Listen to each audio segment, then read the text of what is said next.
Κανείς δεν ξυπνάει το πρωί με τη σκέψη ότι θα αλλάξει τον τρόπο με τον οποίο ολόκληρος ο κόσμος ψάχνει πληροφορίες. Ωστόσο, κάπου σε ένα σκονισμένο δωμάτιο μιας εστίας, δύο φοιτητές, περιτριγυρισμένοι με κουτιά πίτσας και μπερδεμένα καλώδια, είναι έτοιμοι να κάνουν ακριβώς αυτό. Δεν έχουν ούτε επιχειρηματικό σχέδιο, ούτε εντυπωσιακό γραφείο. Και φυσικά δεν έχουν ιδέα ότι πρόκειται να ιδρύσουν μια ψηφιακή αυτοκρατορία. Καλώς ήρθατε στην ιστορία της Google.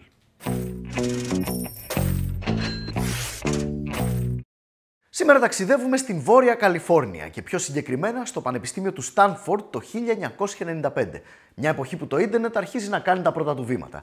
Εκεί ένας λαμπρός μεταπτυχιακός φοιτητής ονόματι Larry Page, που ασχολείται ερασιτεχνικά με το όλο web, έχει μια απλή απορία.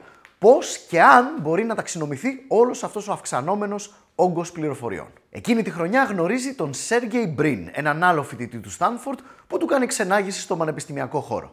Αν και αρχικά διαφωνούν μεταξύ τους για διάφορα ζητήματα, οι δύο ήρωες της ιστορίας μας σύντομα συνεργάζονται. Μαζί, στο μικρό δωμάτιο του Λάρη στις φοιτητικές εστίες, δημιουργούν μια πρωτότυπη για την εποχή μηχανή αναζήτησης του διαδικτύου, η οποία χρησιμοποιεί συνδέσμους, τα λεγόμενα backlinks, για να βαθμολογεί την αξία εντός εισαγωγικών που έχει κάθε σελίδα. Ουσιαστικά, όσα περισσότερα site οδηγούν στην χύψη σελίδα, τόσο μεγαλύτερη βαθμολογία παίρνει αυτή η σελίδα. Ονομάζουν αυτό το έργο Backrub, το οποίο μέχρι το 1997 έχει ξεπεράσει τα όρια του φοιτητικού τους δωματίου. Και λίγο αργότερα καταλήγουν στο όνομα Google, μια παραλλαγή της λέξης Google, η οποία χρησιμοποιείται για να περιγράψει τον αριθμό 10 στην εκατοστή δύναμη, τον αριθμό 1 ακολουθούμενο από 100 μηδενικά. Η επίσημη αποστολή τους, το λεγόμενο mission statement όπως δηλώνουν και οι ίδιοι, είναι να οργανώσουν τις πληροφορίες του κόσμου και να τις καταστήσουν καθολικά προσβάσιμες και χρήσιμες σε όλους. Ούτε ένα χρόνο μετά, ο Λάρι και ο Σέργεϊ έχουν συγκεντρώσει περίπου $1 εκατομμύριο από φίλους και συγγενείς για να προωθήσουν τη μηχανή αναζήτησής τους. Και τον Αύγουστο του 1998 έρχεται μια κρίσιμη στιγμή για την πορεία τους, όταν ο συνιδρυτής της Sun Microsystem, Andy Bechtolsheim, τους εκδίδει μια επιταγή $100.000. Και κάπως έτσι, στις 4 Σεπτεμβρίου του 1998, γεννιέται και επίσημα η Google Incorporated. Οι δύο ιδρυτές μεταφέρουν τις δραστηριότητές τους από τα φοιτητικά δωμάτια σε ένα γκαράζ που χωράει οριακά ένα αυτοκίνητο στο Menlo Park της Καλιφόρνιας, που παρεπιπτόντως άνοικε στη γνωστή μηχανικό της Google Susan Wojcicki, η οποία σύντομα θα γίνει η CEO του YouTube. Σε αυτό το μικρό και ταπεινό γραφείο Παύλα γκαράζ φιγουράρουν ογκώδεις σερβερς στιβαγμένοι σε σκελετούς, οι οποίοι είναι κατασκευασμένοι από Lego, καθώς και ένα μικρό τραπέζι πινκ-πονγκ. Γκαράζ ξεγκαράζ όμως, η όλη φάση πάει τρένο. Μόλις ένα χρόνο μετά, στις 7 Ιουνίου του 1999, η Google ανακοινώνει χρηματοδότηση ύψους $25 εκατομμυρίων από επενδυτές όπως η Kleiner Perkins Caufield και Byers και Sequoia Capital, δύο από τις μεγαλύτερες εταιρείες venture capital στη Silicon Valley. Παρόλο που η Google χρειάζεται ακόμα περισσότερα κεφάλαια να επεκταθεί, οι Brin και Page είναι αρχικά διστακτικοί να εισάγουν την εταιρεία στο χρηματιστήριο. Παρ' όλα αυτά, το Google.com έχει ήδη αποκτήσει ένα πιστό κοινό από χρήστες του διαδικτύου της εποχής. Χάρη στον απλό, καθαρό σχεδιασμό της και την απίστευτα αξιόπιστη παράδοση αποτελεσμάτων, η νέα μηχανή αναζήτησης σύντομα ξεπερνάει σε χρήστες την μέχρι τότε βασίλισσα Alta Vista. Οπότε, για να αυξήσει τα έσοδά της, το 2000 η Google ξεκινάει να πουλάει διαφημίσεις συνδεδεμένες με λέξεις κλειδιά. Οι λέξεις αυτές πωλούνται μέσω δημοπρασίας με αρχική τιμή τα 5 cents ανά κλικ, με βάση την προσφορά αλλά και το ρυθμό αύξησης των κλικ πάνω στη διαφήμιση, το λεγόμενο click-through rate. Μετά από ενθάρρυνση της Sequoia, η εταιρεία αποφασίζει να προσλάβει και CEO και τον Μάρτιο του 2001 ο Eric Schmidt αναλαμβάνει ως πρώτος διευθύνων σύμβουλος της Google. Τον Οκτώβριο του 2003, ενώ συζητιέται μια πιθανή δημόσια εγγραφή για έναρξη στο χρηματιστήριο, η Microsoft προσεγγίζει την Google για μια πιθανή συγχώνευση.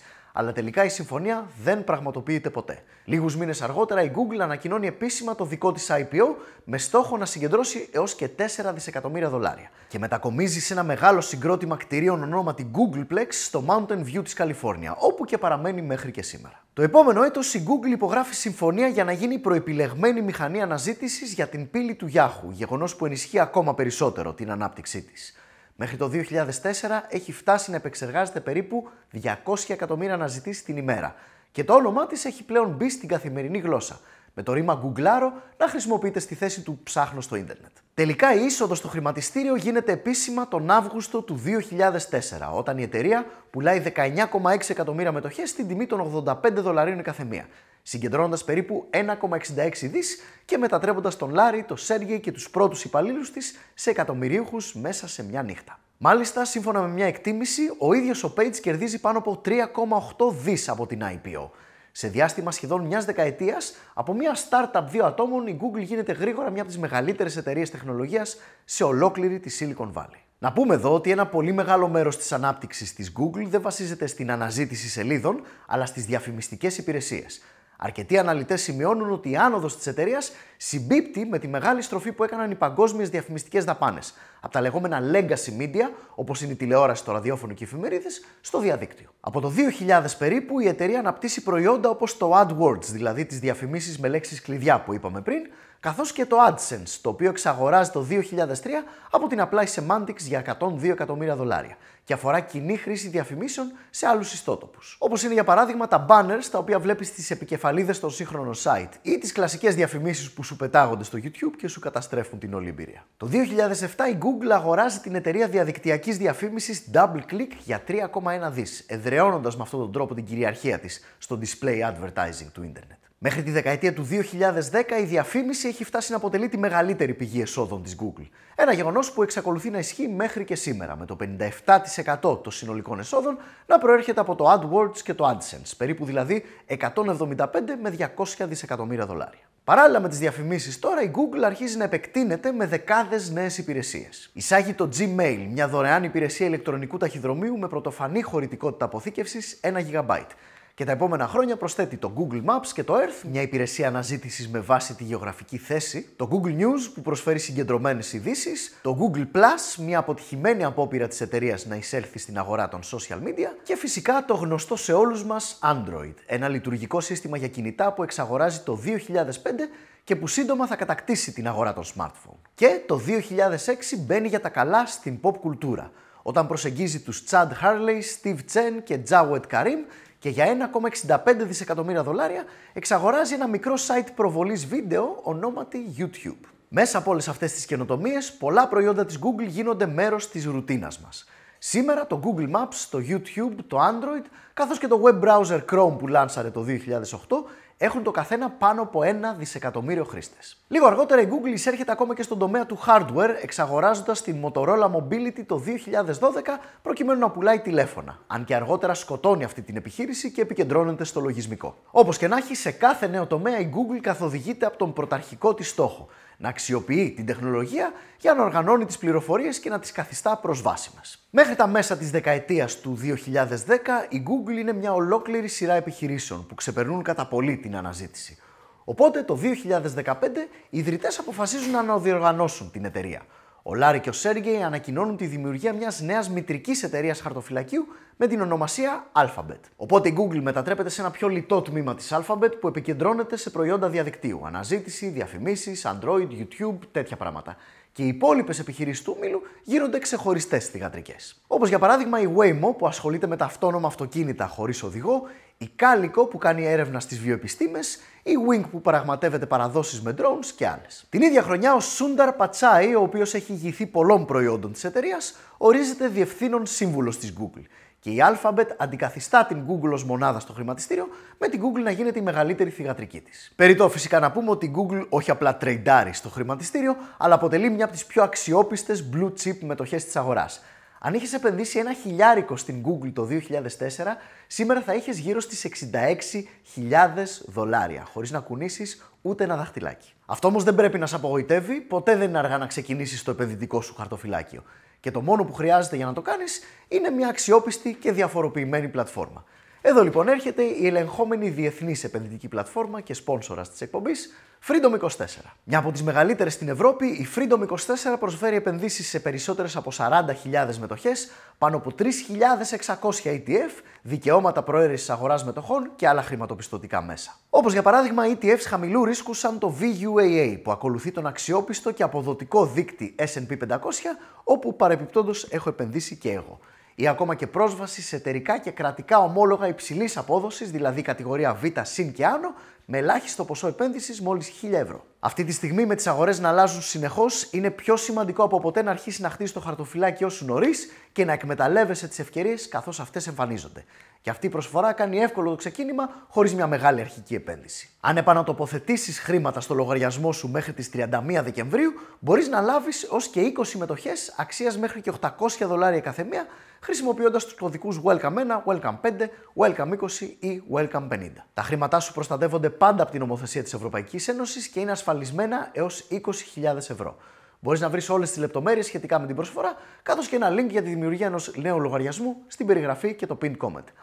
Και αν τα βρεις σκούρα, έχουμε ολόκληρη εκπομπή επενδύσεις για αρχάριους. Τσέκαρε τη στο κανάλι μου και πίσω στην ιστορία μας. Στα χρόνια που ακολουθούν, η Alphabet μεγαλώνει ακόμα περισσότερο. Ο Πιτσάι αναλαμβάνει αργότερα και την Alphabet, με τον Λάρι και τον Σέργεϊ να αποχωρούν από την καθημερινή διοίκηση στα τέλη του 19. Η Google διπλασιάζει τις βασικές της δυνατότητες, όπως η αναζήτηση και το cloud computing, ενώ ταυτόχρονα, όπως πολλοί ακόμα tech giants, έτσι και αυτή αρχίζει να πειραματίζεται με την τεχνητή νοημοσύνη. Παράλληλα όμως, η δημόσια εικόνα που έχει χτίσει με κόπο τόσα χρόνια αρχίζει και αμαυρώνεται. Από τα πρώτα της κιόλας βήματα, η Google πάντα έβγαζε προς τα έξω μια παιχνιδιάρικη, αθώα και γενικά, πώς να το πω, ύποπτα καλοσυνάτη εταιρική κουλτούρα. Τα γραφεία της είναι γεμάτα χώρους αναψυχής και εστιατόρια όπου επαγγελματίες σεφ σερβίρουν δωρεάν λιχουδιές στο προσωπικό. Τα συνέδρια και τα εταιρικά events της είναι τίγκα στην πολυμορφία, το representation και το diversity και ξεχυλίζουν από επιθετικά επίπεδα χαράς και ευτυχίας. Το ανεπίσημο σλόγγαν της είναι κυριολεκτικά «Don't be evil». Η εταιρεία σπονσοράρει ακόμα και την παραγωγή μιας mainstream χολιγουντιανής κωμωδίας για να προπαγανδίσει πόσο κελεπούρι είναι να εργάζεσαι για αυτήν. Αλλά ο κόσμος έχει μάτια και βλέπει. Χρόνο με το χρόνο, σιγά σιγά η εμπειρία αναζήτησης στο επίσημο site γίνεται όλο και πιο corporate, με τις διαφημίσεις να παίρνουν το πάνω χέρι στην προτεραιότητα εμφάνισης των αποτελεσμάτων, πολύ συχνά εις βάρος της ακρίβειας και της αξιοπιστίας. Και ειδικά μετά την εκλογή ενός συγκεκριμένου πορτοκαλί κυρίου στην Προεδρία των Ηνωμένων Πολιτειών το 2016, η κατάσταση χειροτερεύει πολύ περισσότερο. Εντάξει, δεν είναι μυστικό ότι η Alphabet, όπως και η υπόλοιπη Silicon Valley, είναι σαφώς με το μέρος του Δημοκρατικού Κόμματος. Και καλά κάνουν. Δημοκρατία έχουμε, ας κάνουν οι άνθρωποι τις δωρεές τους όπου γουστάρουν. Κάτι μου λέει ότι αντίστοιχα οι πετρελαϊκές του Τέξας και της Αλάσκα, οι εταιρείες όπλων όπως η Glock και η Smith & Wesson, τείνουν να προτιμούν τους Ρεπουμπλικάνους. Big deal. Το πρόβλημα είναι ότι η Glock και η ExxonMobil εμπορεύονται σκληρό προϊόν. Δεν διαχειρίζονται την πληροφορία που μπαίνει στα σπίτια του κοσμάκι. Η Google, όπως και άλλες πολλές ακόμα big tech εταιρείες, έχει κατηγορηθεί συχνά για παρεμβολή στις αμερικανικές εκλογές, τόσο σε επίπεδο τοπικής αυτοδιοίκησης, όσο και σε ομοσπονδιακό επίπεδο. Ότι δηλαδή χρησιμοποιεί τους αλγόριθμούς της για να φιλτράρει τα αποτελέσματα αναζήτησης στο Google υπέρ των δημοκρατικών, καθώς και τους κανόνες ασφαλείας της στο YouTube για να λογοκρίνει τους πολιτικούς της αντιπάλους με τη δικαιολογία ότι πολεμάει την παραπληροφόρηση. Παρόμοιες κατηγορίες λογοκρισίας εκτοξεύτηκαν εναντίον της και κατά την περίοδο του COVID. Γενικά, είναι σαφές ότι το παλιό σλόγγαν Don't be evil δεν πολύ ισχύει πια και μάλλον ποτέ δεν ίσχυε. Η Google είναι ακριβώς αυτό που φαίνεται. Ένας γίγαντας που επιδιώκει αποκλειστικά τα δικά του εταιρικά και πολιτικά συμφέροντα όπως όλοι οι υπόλοιποι. Το ξέρω, πέφτεται από τα σύννεφα. Πέρα από την πολιτική τώρα, όπως είναι αναμενόμενο, μια εταιρεία που απασχολεί πάνω από 180.000 άτομα έχει τσακωθεί για πολλά και διάφορα σκάνδαλα ανά καιρούς. Το 2008 οι εργαζόμενοι ξέσπασαν σε διαμαρτυρίες όταν έμαθαν ότι τα ανώτερα στελέχη που είχαν κατηγορηθεί για σεξουαλική παρενόχληση είχαν λάβει κρυφά μεγάλες αποζημιώσεις. Και περίπου 20.000 εργαζόμενοι της Google πραγματοποίησαν παγκόσμια απεργία προκειμένου να απαιτήσουν αλλαγές. Αυτό οδήγησε σε μια ιστορική αγωγή των μετόχων, η οποία το 2020 ανάγκασε την Alphabet να δεσμεύσει $310 εκατομμύρια για προγράμματα με θέμα την ισότητα, τη συμπερίληψη, την ένταξη και άλλες παρόμοιες ESG σαχλαμάρες. Η όλη συμφωνία έφερε πολλές νέες πολιτικές, όπως για παράδειγμα ο περιορισμός των ρήτρων σιωπής σε περιπτώσεις ανάρμοστης συμπεριφοράς, καθώς και μεταρρυθμίσεις υψηλού προφίλ. Οι αγωγές αποκάλυψαν πολλές εκπληκτικές αποζημιώσεις, όπως για παράδειγμα $90 εκατομμύρια στο συνιδρυτή του Android Andy Rubin και $45 εκατομμύρια στον πρώην επικεφαλής αναζήτησης της Google Amit Singhal, που εξόργησαν τους υπαλλήλους και το κοινό. Εν ολίγης, η Google έπρεπε να αντιμετωπίσει την όλη τοξική δομή εξουσίας εντός της εταιρείας και να δείξει ότι είναι πρόθυμη να διορθώσει την πορεία της. Επίσης, τον ίδιο περίπου καιρό, η Ευρωπαϊκή Ένωση άρχισε να την τρέχει νομικά για παραβιάσεις αντιμονοπολιακών νόμων, Μια χαρακτηριστική υπόθεση ήταν η Google Shopping, στην οποία η Google είχε ευνοήσει τις δικές της λίστες προϊόντων στα αποτελέσματα αναζήτησης. Το 2017 η Ευρωπαϊκή Ένωση της επέβαλε πρόστιμο 2,42 δισεκατομμύρια ευρώ για αυτή την κατάχρηση, μια ποινή που επιβεβαιώθηκε ακόμα και μετά από έφεση το 2024. Γενικά, την τελευταία δεκαετία η Google έχει συσσωρεύσει πάνω από 8,25 δισεκατομμύρια ευρώ σε πρόστιμα αντιμονοπολιακής νομοθεσίας μόνο στην Ευρώπη, κυρίως για υποθέσεις που αφορούν το Android και το AdSense. Αντίστοιχα, στην απέναντι όχθη του Ατλαντικού, το Αμερικανικό Υπουργείο Δικαιοσύνης κατέβασε το 2020 μια αγωγή όπου κατηγορεί την Google για παράνομη μονοπόληση της διαδικτυακής αναζήτησης. Το 2025 το Ομοσπονδιακό Δικαστήριο της επέβαλε σημαντικά διορθωτικά μέτρα, εμποδίζοντας την Google να κλειδώσει τις προεπιλεγμένες συμφωνίες αναζήτησης σε δισεκατομμύρια συσκευές. Τον ίδιο μήνα, μια άλλη δίκη του Υπουργείου Δικαιοσύνης κήρυξε ότι η Google είναι μονοπόλιο στον τομέα της ψηφιακής διαφήμισης, προμοτάροντας τον εαυτό της ως τη μόνη τεχνολογία διαφήμισης του κλάδου και βλάπτοντας έτσι τον ανταγωνισμό. Η Google δεσμεύτηκε να ασκήσει έφεση, αλλά η νομική πίεση παραμένει ασφικτική. Παρά τα όλα σκαμπανεβάσματα όμως, μην κοροϊδευόμαστε παιδιά, οι αριθμοί μιλούν από μόνοι τους. Το 2010 τα έσοδα της Google ήταν σχεδόν 29 δισεκατομμύρια δολάρια. 5 χρόνια μετά, το 2015 έφτασαν τα 75 δις, μέχρι το 2019 ήταν 162 δις και μόλις 3 χρόνια μετά, το 2020, ξεπέρασαν τα 282 δισεκατομμύρια. Σήμερα η μητρική της Google, η Alphabet, καταγράφει ετήσια έσοδα πάνω από 307 δις και απασχολεί γύρω στους 180.000 full-time εργαζόμενους. Τα καθαρά κέρδη της κινούνται στις τάξεις των 100 δισεκατομμυρίων δολαρίων και η κεφαλαιοποίησή της φτάνει τα 3 εκατομμύρια. Και φυσικά πέρα από αυτά τα καθαρά νούμερα, το impact της εταιρείας είναι ασύλληπτο. Η Google αυτή τη στιγμή επεξεργάζεται πάνω από το 90% των αναζητήσεων στο δίκτυο παγκοσμίως. Τα προϊόντα της χρησιμοποιούνται από δισεκατομμύρια ανθρώπους καθημερινά, σε σημείο που πλέον μια ημερήσια διακοπή του Google ή του YouTube θεωρείται πλανητική κρίση. Είτε σου αρέσει είτε όχι, είναι μακράν το νούμερο 1 success story στην ιστορία της Silicon Valley. Από ένα ταπεινό γκαράζ μέχρι το σημερινό επιβλητικό μεγαθύριο της Googleplex, μια απλή ιδέα 2 φοιτητών κατάφερε να εξελιχθεί σε έναν απίστευτα κερδοφόρο και ενίοτε επικίνδυνο γίγαντα, που δεν πουλάει ούτε πετρέλαιο, ούτε όπλα, ούτε τροφή. Πουλάει κάτι που τελικά αποδείχτηκε πιο πολύτιμο από όλα αυτά. Δεδομένα. Τα λέμε την επόμενη φορά.